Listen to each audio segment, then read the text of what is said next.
Hilarious that all these articles talk about how Hasan is appealing to young men, right? He's really bridging the gap between the left and the manosphere, and he's basically bringing in more young men to the left. But here we have Hasan literally shitting on the #1 hobby of any man, which is gaming. Also, being the misogynistic piece of shit he is, he completely ignores the fact that women can game too. And he's basically just a dickhead. He's criticizing anyone for having aspirations in life because Hasan just wants you to give up all hope, right? Because when you give up all hope, you relinquish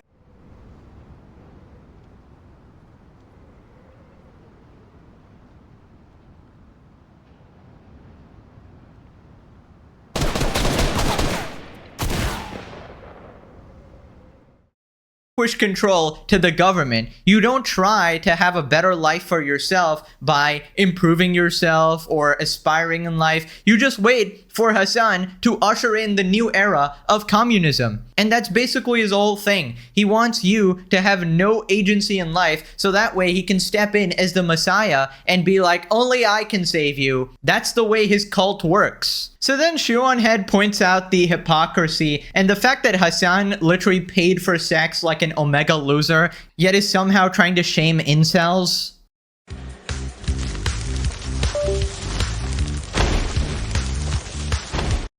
First of all, the only care about something if it affects you is extremely libertarian coded and also very weird coming from a guy who understandably wants everybody to care about a genocide that is happening across the ocean. Second of all, what is this nihilistic horseshit? Yeah, never aspire for anything, never aim for greatness and meaning. This is the dude the media wants us to believe is going to save young men from the alt-right pipeline.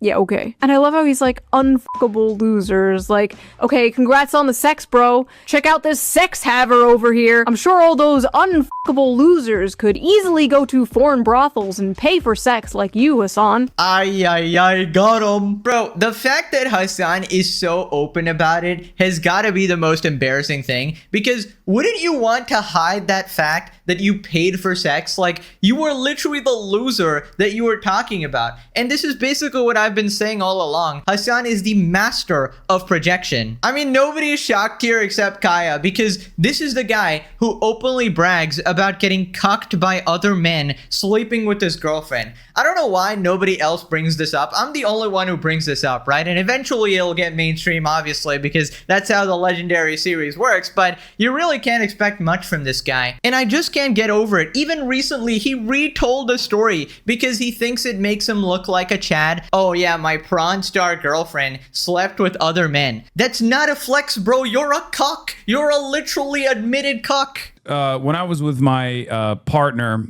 who is a porn star, she did one shoot, and I didn't really care about it. And that's how you know that Hassan is completely unrelatable to a regular man, because his moral compass is all wacky. It's the most disgusting shit that he brags about. And Shu also made a good point about the whole genocide thing, right? Hassan wants you to care about this shit that clearly doesn't affect your life at all. You're obviously just, you want to have empathy for other people, but then he himself doesn't have empathy for, like, I guess 99% of the population that are gamers, I guess, because they shouldn't care about starting families because they're unfuckable losers. I mean, he doesn't help himself, man. He really portrays himself as this, like, master cartoon villain. He wants everybody to be hopeless, make sure they never better themselves. Meanwhile, everybody else is telling you to actually have some agency in your life, take responsibility, and stop blaming the world for your problems, right? Also, I don't know how he skipped past the fact that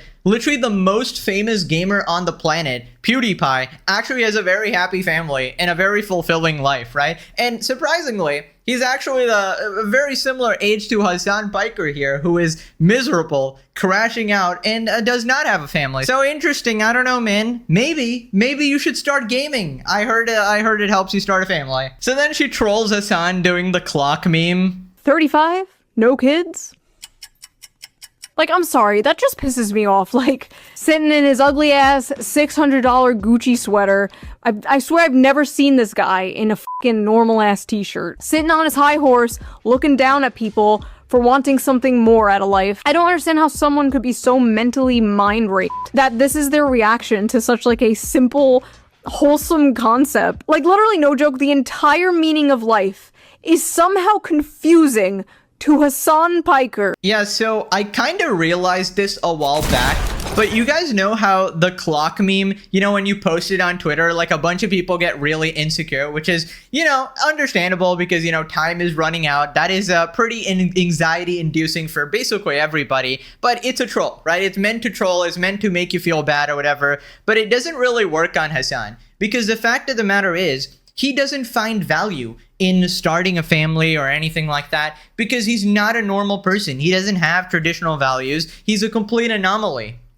Hassan was a mistake in the human race. We will understand this after 100 years have passed. He's an absolute overgrown man baby who somehow has a platform. And I guess rather than starting a family, he's more obsessed with thirsting after 53-year-old trans women. That's his type, right? This can't get back to her, but she's so fucking hot. It's crazy. Anyway, and when I found out that she's 53 years old, I could not fucking believe it. Now, you said you have a very narrow window of attraction. What is that narrow window? I can't say. And is it any surprise that Hassan is unable to relate to the average person? He's basically been gifted his entire life, including his plump horse. And his lifestyle is one of complete elitist capitalism, right? Complete luxury, these designer brands, absolute hedonism, which is why it'll never end well for him, right? He's perpetually miserable and crashing out. Pew responded, "This is a man who thought it was an insult to mention Ethan Klein was 4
Bro, where the fuck were you?